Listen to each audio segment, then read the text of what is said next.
And we live. Good evening, everyone. Hello and welcome. It's time for another exciting episode of IT Career in Australia channel. And tonight's topic is gut feeling or personality testing, choosing the right hiring approach for you. So thank you so much for finding some time to join me this evening. Please don't forget to introduce yourself in the comments. Let us know what you do and join our conversations with your questions and comments. I hope you haven't been affected by Optus outreach today and your internet is working and you can actually join and watch us tonight. So I think it's kind of back. I couldn't receive any calls during the day, but here we go. I'm back now and talking with you online. So I'm Jana Martins. If you forget, I'm currently working in IT consultancy. And I'm passionate about learning more about present and future of the tech industry. So I'm always eager to share my findings with you in this YouTube channel. So again, please make sure to say hi in the comments, because if you're not saying hi in the comments, we don't know that you're here. So it would be nice to know that you're here and you're listening. Before I pass it over to Peter to introduce himself, just want to quickly remind you that we're streaming as usual on LinkedIn, Facebook, and YouTube. And if you want to watch the replays, you can subscribe to my YouTube channel, IT Career in Australia. I go live there every Wednesday, 5:30 p.m. Melbourne time, with various people from my network and discussing broad range of topics around job search, career progressions, and in and outs of IT industry in Australia. So I encourage you to ask as many questions as you like. Just please stay on the topic, and the most active participants also will get a nice surprise at the end of the stream as usual. So I think that's probably enough of me. Sorry, LinkedIn user. LinkedIn, for some reason, not saying your name. If your name is not visible, please post your name in the comments as well. Mark is here. Thank you for saying hi, Mark. Great to see you here. And that's probably enough of me. Pass it on to Peter to introduce yourself, please. Hi, Jana. How are you? Thanks so much. Good to talk about this particular topic that's always been close to my heart. Gut feeling or behavioral assessment or personality. It'll be great to talk to you about it. So I guess, Peter, the first question for you is why are you talking about this topic? Why are you passionate about this topic today? Yeah, when I first got into the IT industry, which was a few years ago, it was the start of the IT industry in South Africa at the time. And we were hiring people left, right, and center. And there were so many hits and misses. And I figured there's got to be a better way. And so I was approached by a lovely girl called Chantel Whalley, spelled differently to mine, funny enough. And she introduced me to really this approach where you really analyze the behavioral needs for a role and then you hire to the role. I went, well, that's pretty obvious to me. And then that's when my journey started, and I started to undergo some training on behavioral assessments, and my hiring got a lot better, a lot less misses, put it that way. So you were one of those hiring managers who just been told at some point you need to hire some people. Yeah, exactly. And because of the growth, the exponential growth of the IT industry around that time, people were jumping ship from their current job to go to the next job because the salary was double. So then, you needed people, so you'd hire quicker, and it was just one big roller coaster of speed and hits and misses. And because the companies were still making so much money, you got away with it, but it wasn't intelligent. No. Yeah, and I guess the topic today is that gut feeling or personality testing. So what do you think how would you describe what is hiring by gut feeling? Well, I'll just quickly have some caveats here. I'm not a psychologist, Jana, and I'm certainly not an HR specialist. I just always want to narrow the risk in hiring the wrong person, not just for me, but for them. it's disheartening to go and get so excited about a new role and you go there and it's wrong. So for me, the drive there was always about both parties. So to answer your question, gut feeling, I think you have to have both, but you need to start on a solid, what I would call scientific foundation. And the reason why you should have both is because as you get more experience, there is always a little bit of you that knows a little bit more than a piece of software, right? But if you've got the backup of this behavioral testing where you've done the work to understand what the role needs in terms of behavior, and then you match the person through software, you match the person's natural behavior to the role, the chances of you then getting that right are much higher. But when you're going through the interview process and you've got that data in front of you, which is the behavioral needs, plus you've got the data of the person's behavior, and you do that through software, then you're still using your gut to ask simple questions or to ask questions that lead you down a path, that you might want to know. So I don't think it's gut or, I think it's both. And, your experience will wear its out in the end as well. So I guess would be good also to define a little bit, we're talking about this personality testing and behavioral testing today. I think would be, before we talk about the gut feeling and the right approach, maybe a little bit define what's those sort of personality testings, what are behavioral testing. So what is your, my understanding, you work with the specific ones. So what is your description of those sort of testings? How do they work?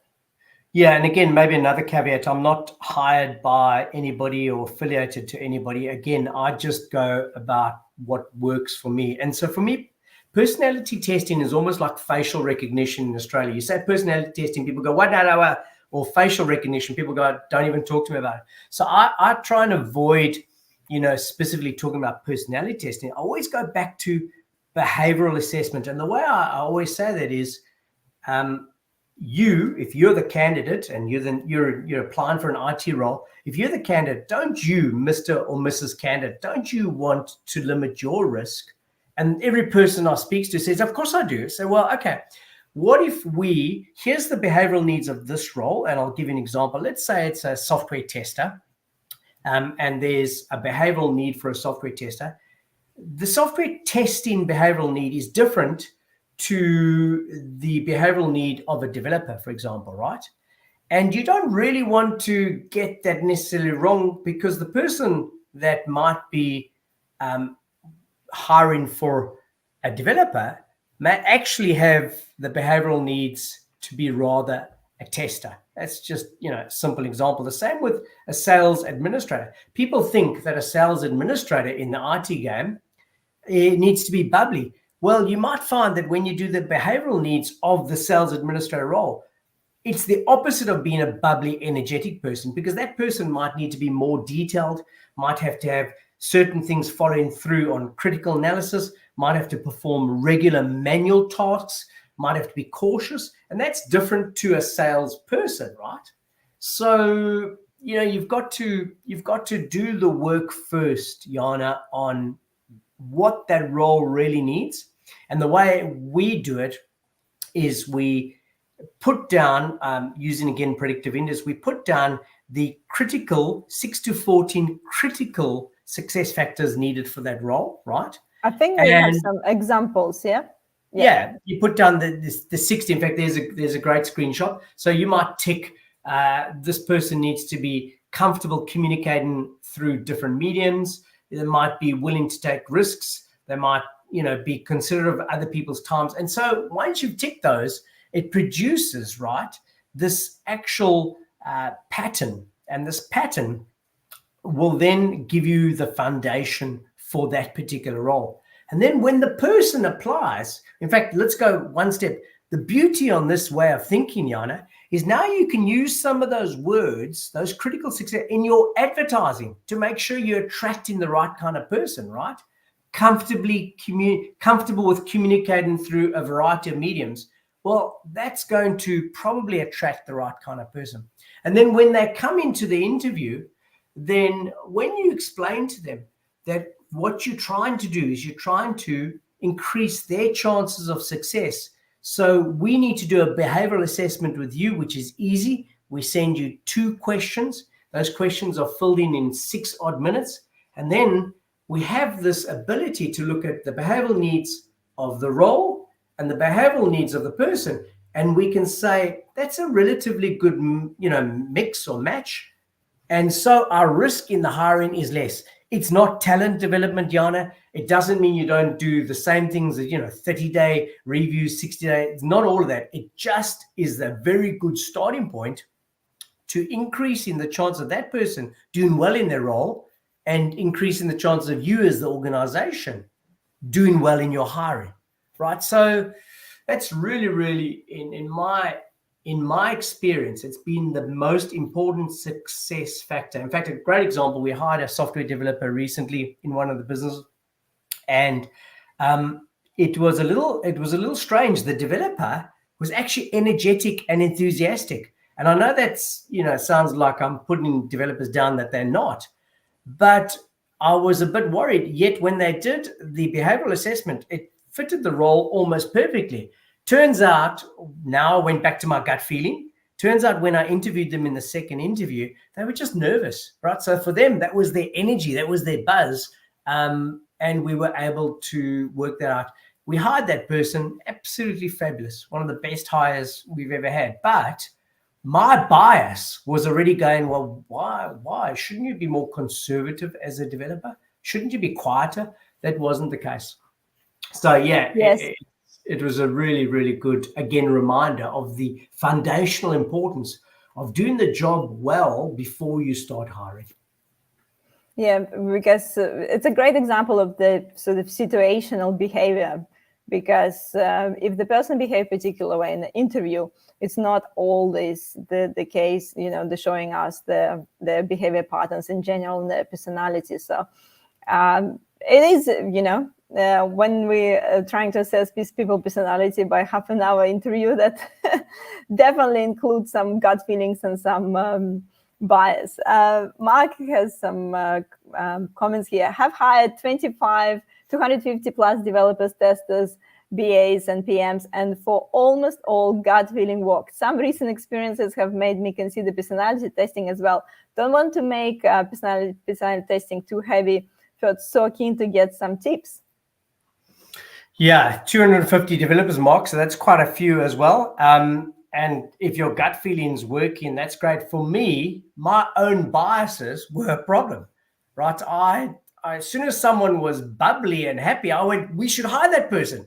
And that was, for me, I had to take away my bias and maneuver to this behavioral assessment I'm talking about. I'm not, Mark, across the personality testing to that degree. So, but that was just my view on how I had to take my own bias out of the equation. Maybe talk us through a bit more how you use I think you've been using predictive index. So maybe just tell us a little bit examples how you come across and what worked for you the most using that testing. Yeah, it's back to that. Do your foundational work, really make sure and involve other stakeholders. So if you're hiring an IT developer or a developer in the IT game, then make sure, right, that you've got another developer in that discussion or the development manager in the discussion, and you're defining what we would call those 6 to 14 critical success factors, right? So that for me is key. Get the stakeholders, then produce the behavioral pattern. And then I always used to, when we place adverts, add a keyword or something in the advert to make the person act in line with the behavioral needs. So if it was a detailed role, we'd add something in one of the lines, Jana, that said, add subject line Yogi Berry. I'm just using a stupid example. And those candidates that then added in Yogi Berry, we knew that they were now more aligned with the behavioral needs of that role. those that didn't, the chance of them being chucked out, was probably high, because if you didn't read the advert carefully and the role required diligence and detail management, well, that's not a great start, is it? So then we'd go through that. Our first, back to Mark's comment, our first interview would be a general cultural fit, gut feeling kind of fit. We wouldn't necessarily go with a predictive index assessment there and then. We'd see if they get through that. If they do, and by the way, another key point there, Jan, is if people don't make online meetings on time and the role is about detail, then there's another warning signal. So we've got a very set system on that as well. And then if we're happy with that, then we would roll out our predictive behavior assessment on them, and then we'd move quite quickly on second interview. We have a policy of not really pushing past 2 interviews, and we set a guideline. We protect our own brand, personal brand of the person doing the interviews, as well as the company brand. We will always get back to you. We've got set replies. Everyone gets a reply. We don't ghost people. And then we move on that, that hiring. So I'm actually quite curious. So you mentioned, setting up this behavioral, choosing those behavioral patterns that you want in this person.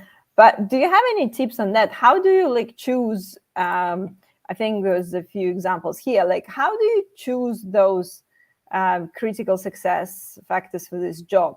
So it's some of them, I don't know. How do you choose that the person needs to be willing to take risk if he's developer? Just I don't know, some examples there. Yeah. So first of all, these statements are given as part of predictive index, and I want to again stress, I'm not affiliated. I'm not up to date with my certification. I'm just talking about limiting your risk here with regards to hiring. But these statements, these characteristics are given to you, and it takes thought to not put down the nice to haves, but to put down the critical must haves, right? It takes thought to do that. And so that's provided to you. What will happen though is that the person, when they're finished, Jana, will end up in one of 17 profiles across these different roles: analytical, social, whatever it is. And so again, in the old days, the work to do this was a lot more manual than what it is now. Now it's a methodical step-by-step process to actually knuckle down on the behavioral needs of a role. There it is. Good. Okay. Now use the software to get the behavioral needs of the person. And I might just point out that there's a very set, structured way to deliver a behavioral assessment as well. You want to do everything in your power to limit bias. But again, the way you explain it takes away a lot of that fear for people, because you're hiring for them as much as, for yourself. And the 2 key questions around that are, explain how you would be expected to behave at work and how you actually see yourself. Nobody, ticks the wrong thing deliberately in that environment. So we find it's pretty successful. Yeah, and you find it quite accurate, I guess. In your circumstances. It's not. I always say this: it's one piece of the hiring puzzle, right? But it gives you a very good foundation to avoid the biggest cost, right? The biggest cost is having to redo it, and then you've got the people around you. We've all been in environments where someone gets hired and people look at each other and go, how did that Muppet make it through, the hiring process? And the problem with that thinking is that they're looking at the organization. They're going, the organization made that hire. That's a real problem, because you lose confidence. So the person who's coming in and is wrong, well, of course, they've lost confidence, but it's the people around that also lose confidence when you hire poorly, right? So it's really important in my world to do that competently and take the time. And once you've done the critical success factors of a sales administrator in an IT company selling, software as a service, for example. Once you've done a developer, then that's not going to change. So the work's already done, and you've got that pocket of foundation of information. Yeah. So, and have you noticed, I see every now and again on LinkedIn, I'm just going to get the sun out of my eyes. I do notice sometimes on LinkedIn, people posting something about, oh my God, I don't know, that company sent me this personality test with questions. I don't know if I want to work for this company that, that already kind of, make the wrong impression on me, filling those questions. Have you noticed, I don't know, for example, with that testing that you've been sending, that some people just refused to answer or didn't want to participate in this testing, and I don't know, had a bit of a concern doing that? Jana, that's got to be about delivery. The organization not taking the time to explain the benefit to the person. I'll give you an example. Have you ever been in the situation where a telesalesperson calls you and they say, "Hi, it's Jim from XYZ. Just before we continue, I just need to know you've been recorded." I go, "What? Why? You like everything about this delivery is wrong. You're phoning to tell me so and you want to record me? Go away." And it's the same with this discussion. If we don't explain carefully to the candidate what we're doing and why we're doing, which is to limit both parties' risk and to increase the chances of success, so the wording of that is important, then of course they're going to be dubious, right? Why wouldn't you? But if you explain it in the way I've explained it now, that here's the role, the behavior needs of the role, does that make sense to you, Jimmy? Yep. Okay, perfect. Okay, now, Susan, if your behavior assessment matches this relatively, I think you'll be successful. Susan, would you like to do that? And there's not a person in the world who wouldn't want to increase their chances of success in a new role. But if you just send it by email or whatever, well, then you get what you deserve. And then your own brand, your company brand. Yeah.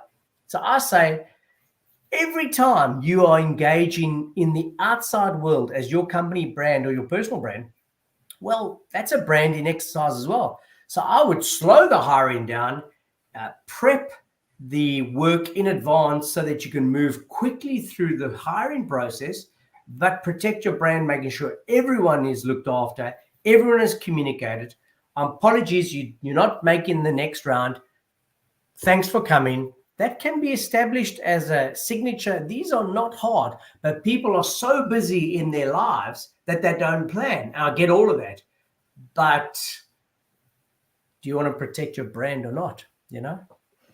I think that's a great point, Peter, because I think often exactly what you said, the people just receive that email with personality testing out of the blue, or something like, "Oh, thank you for applying to this position. Take this test." And that makes people a bit like, "Oh, like, why would I do it?" Or it's a similar situation if it's going through a recruitment agency, for example, and the company just passed those tests, and recruiters just send those pass those tests without any explanation as well.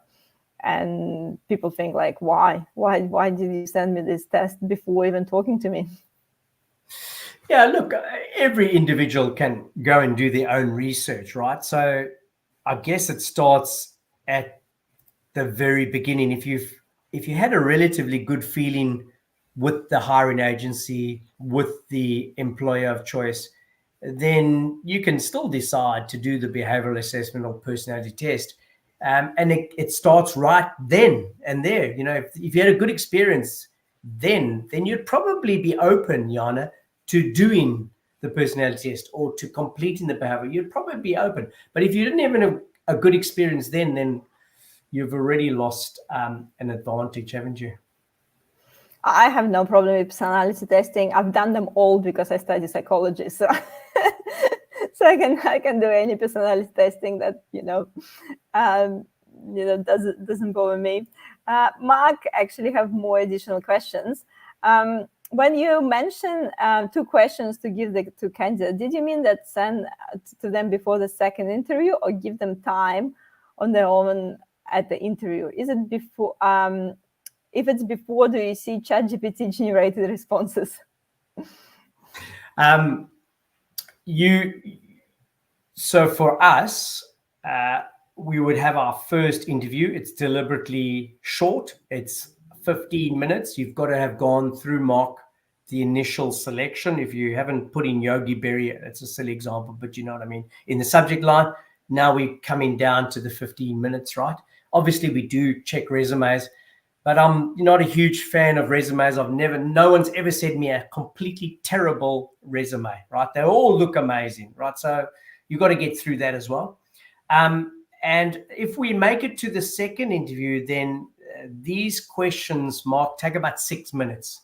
So we would say to the person, up to you. You can do it on your own, or you can sit here and do it. It's no big deal to us, whatever makes you comfortable. The trick is comfort at doing it. And again, it goes back to, at the risk of repeating myself, it goes back to explaining why, to increase their chance of success. And those questions that you're saying you need 6 minutes to answer, is it some examples usually? How would you behave in this situation? Or no, they're just essentially adjectives around how you would be expected to behave. So is it a multiple exactly multi-choice? So it's not the ChatGPT generated response. It's actually the testing where they choose. Yeah, it would be simply explain, how you'd be expected to behave in the office. Formal, tick. Easy going, not. Social, diligent, and so you get a whole bunch of adjectives. And when you tick those, right, they'll give you, pretty good idea.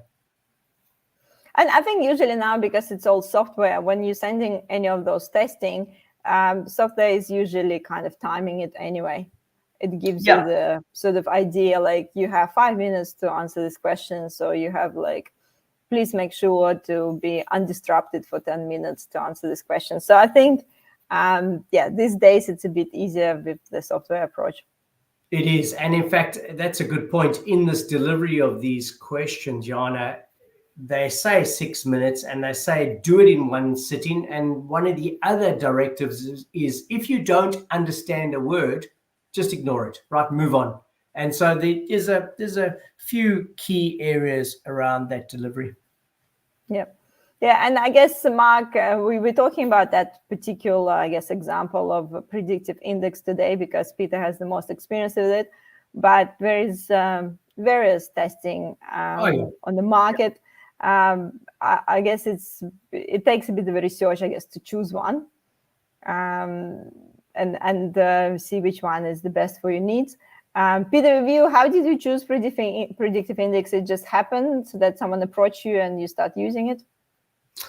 Yeah, I remember clearly the day Chantal walked into my office, Jana, and she did the behavioral assessment on me, and my eyes fell right out of my sockets onto the desk. They bounced. I couldn't believe what I was seeing. And she did it in a calm, diligent way. And that was brilliant for me because I'm naturally in sales. And I went, well, she's calm and diligent. She must be a scientist. So that was my natural bias coming through.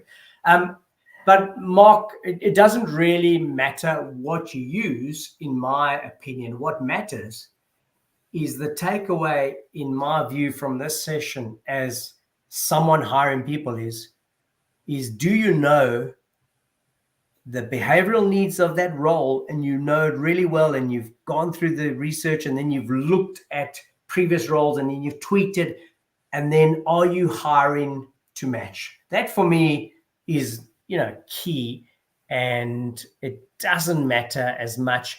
Of course, I talk about predictive index because of where I come from.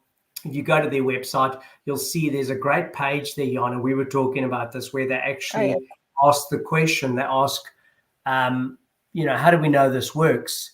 And, there are comments from people around using this approach, right? 98% say that predictive index enhances their hiring, and so it goes through. And then further down that page, I see that there were some comments by the American Psychological Association and so on and so on. But that's, once again, I couldn't give a rat's about predictive index. What I care about is start at the beginning, increase the chances of success. You still have to talent develop. You still have to work with people. You still have to do it, but get them in at the right level and in the right starting blocks. And then it's a lot easier to have a great conversation in 30, 60, 90 days because they probably are moving the right direction. It's a terrible conversation in 90 days, Jana, when their behavior, which looked good in the hire and it looked great in their first 14 days, is now starting to surface as to who they naturally are. And that's not their fault. That's the organization's fault for putting them in that role without doing their own due diligence. And what was your, I guess, learnings when you start using it and the results? Do you have a specific results that you achieved since you start using the those approach with the testing? Yeah, my particular problem is I'm the easiest person to sell to. And that's because I like people that are enthusiastic and interested. So if I go to a restaurant, for those of you playing overseas like America, you'll tip because you have to in America. Whereas in Australia, we tip because we think someone's worth it.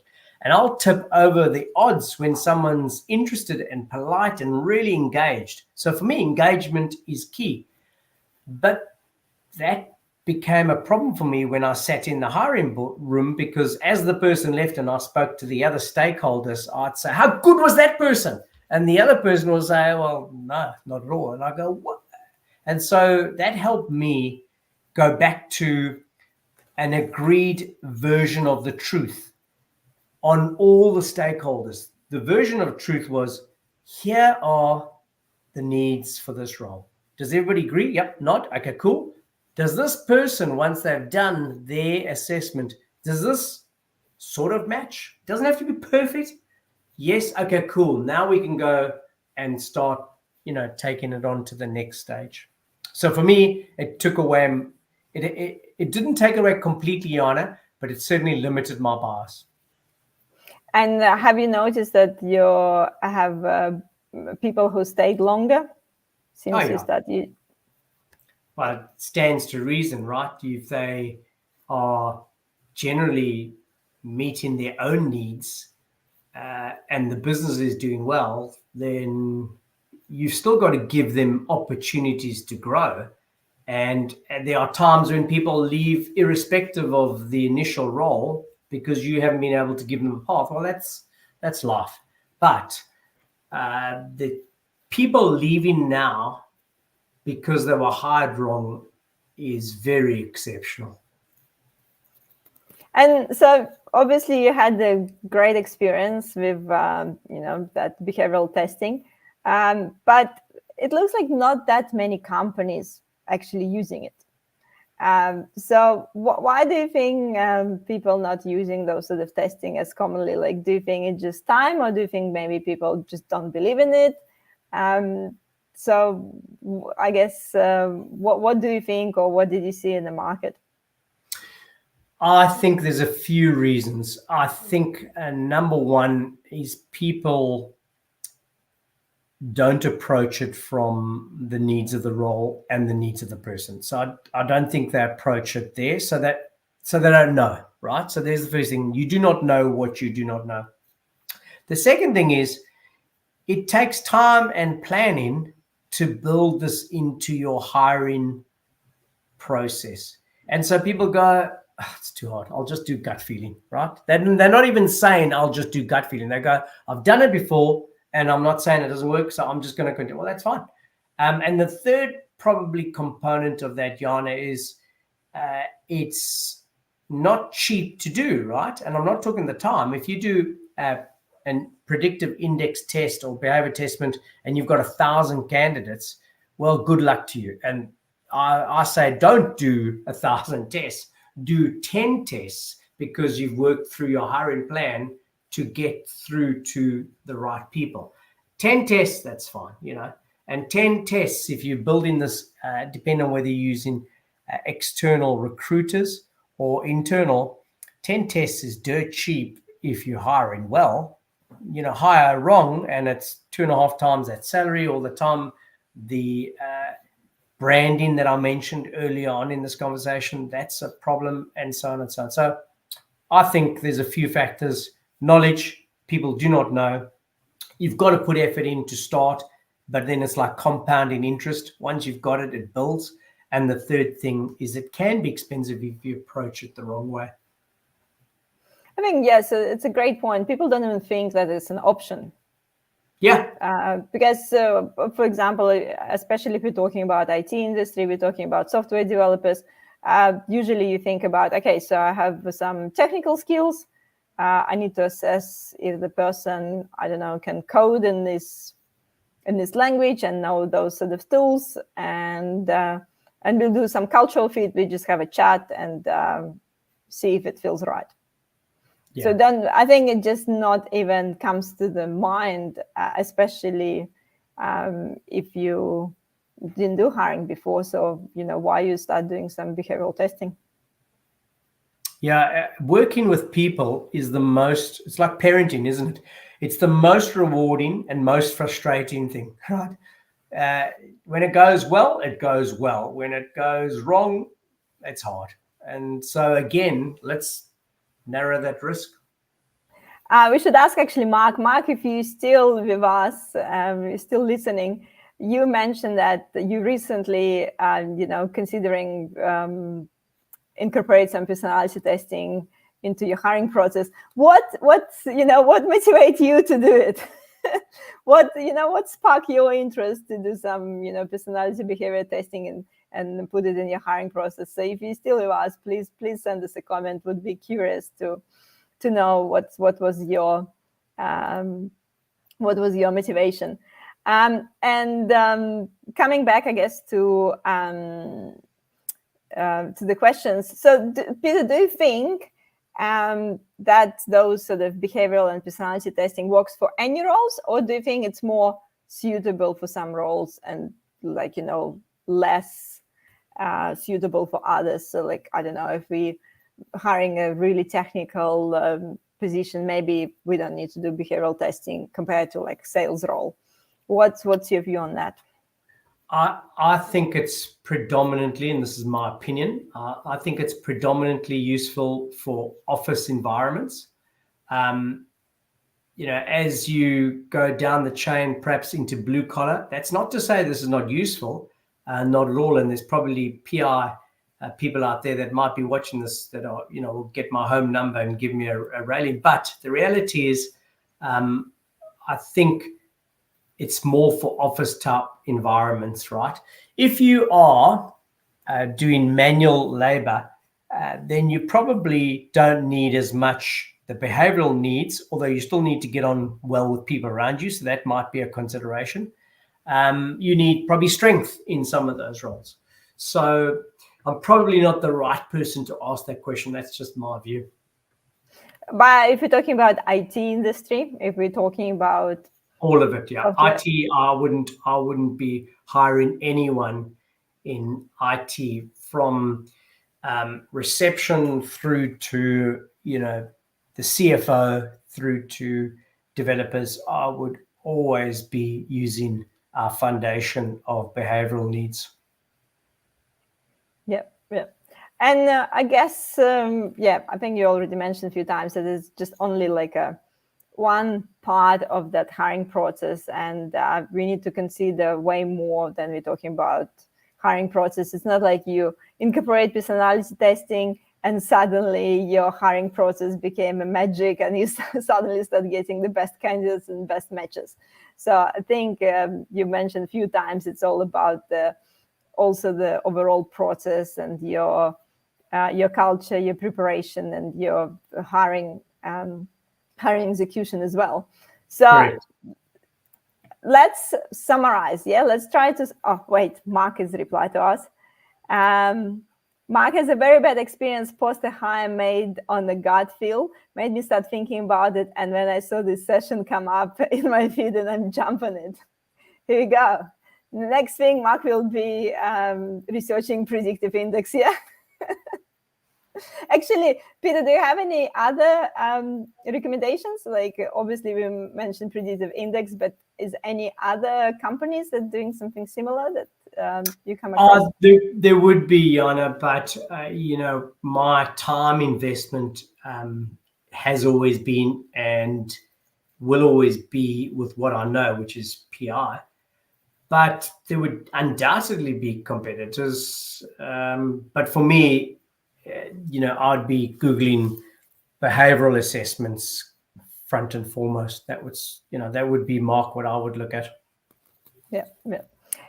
So Peter, let's, I guess, summarize our today's conversation. So we talk about a few things.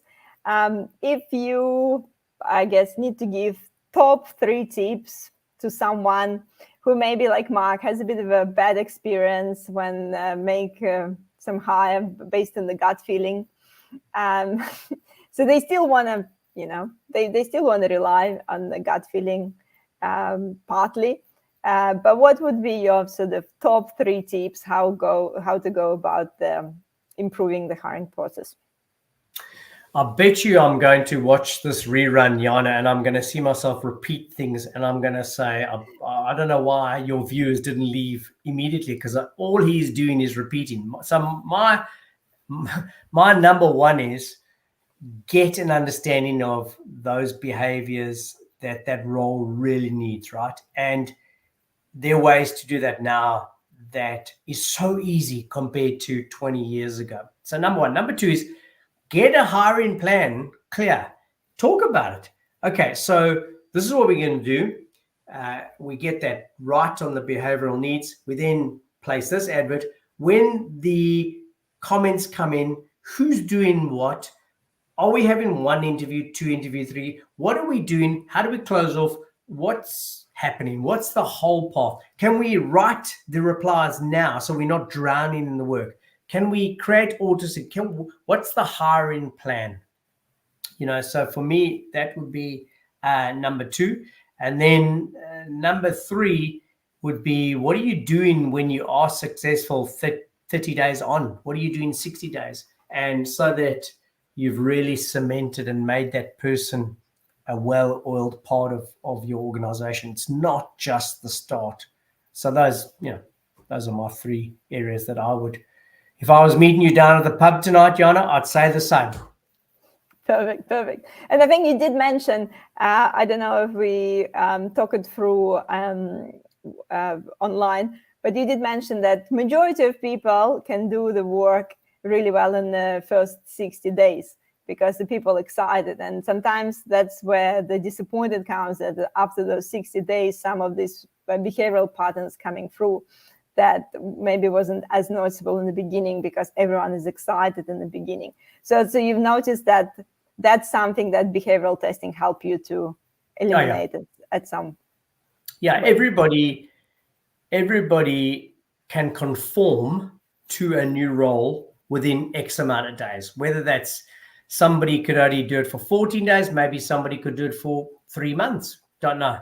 But sooner or later, Jana, their natural behavior has to rise to the surface. Good luck. Good luck to you if you haven't done the work and limiting that, that option. Yeah. So I'm sure there is no one out there who's listening want to make the bad decision that hiring. It's not what you want to do. So you just got to limit it, yeah. I'm sure that everyone can agree on that. Peter, I'm just gonna do the announcement for next week, and while I'm doing that, you will have a really, really hard decision to choose the winner of our giveaway today. so you do that while I'm just do the quick announcement for next. Typical one. Some difficult behavioral task to do. So guys, next week Wednesday, I'm not actually gonna run a live stream on Wednesday. I'm taking little holidays. My mom is visiting, so I'm taking some holidays with my mom next week. But instead of that, I'm gonna run a Saturday tech walking session. So if you guys in Melbourne, I would love to meet you in real life. So we've done it before, so it's just a casual networking and a bit of a physical activity. event. So we're meeting in Albert Park and Rose Gregory Drive at 10 a.m. on Saturday the 18th, and doing a loop around Albert Park and talking about all the things IT and basically networking with like-minded people who likes to move around a little bit instead of sitting in the cafes and beer gardens. So if you're one of those people, please join me for tech walking in Albert Park on Saturday the 18th. Dogs friendly, kids friendly, as long as they can do 5 kilometers walk. So so please, would love to see you there. And Peter, who's going to be winner of the... Well, I know you're surprised, but Mark pretty much nailed it with that last reply. He was very honest about the mistaken hire, so that's all good. Well done, Mark. Mark, I'm going to connect you with Peter after this live stream if you haven't done it yet on LinkedIn, so that you can catch up for the virtual coffee chat and maybe pick Peter's brain more and get some tips from him in terms Happy to help, Mark. Happy to help. How he improved his recruitment process. And Peter, just to finish this live stream on something exciting, I'm going to put you on the spot and ask you to share some inspirational quote with all of us that, I don't know, comes in your mind. I love this one. I use it often when I'm selling our software, the computer vision, or our other business. And I say to a customer, I go, the best time to plant a tree was 20 years ago, but the next best time is now. So you should use our software now. And I love that quote. I think it's a Chinese origination, but that for me always inspires me. Definitely, guys. So if you haven't planned that 20 years ago, there's a great opportunity to do it right now. So if you haven't been using behavioral testing for 20 years, maybe you can give it a go and see if it will help you or not. So obviously there is a right approach to everyone, but you can always do something different and maybe you'll get some different results. Thank you so much, Peter, for joining me tonight. I'm really glad that we're finishing on time and not just like rushing through the last minute. I'm looking forward to see everyone next Saturday for the networking and obviously the Wednesday after for another live stream. Thank you so much, everyone. Thank you, Peter, and I'll see you next time. Bye-bye.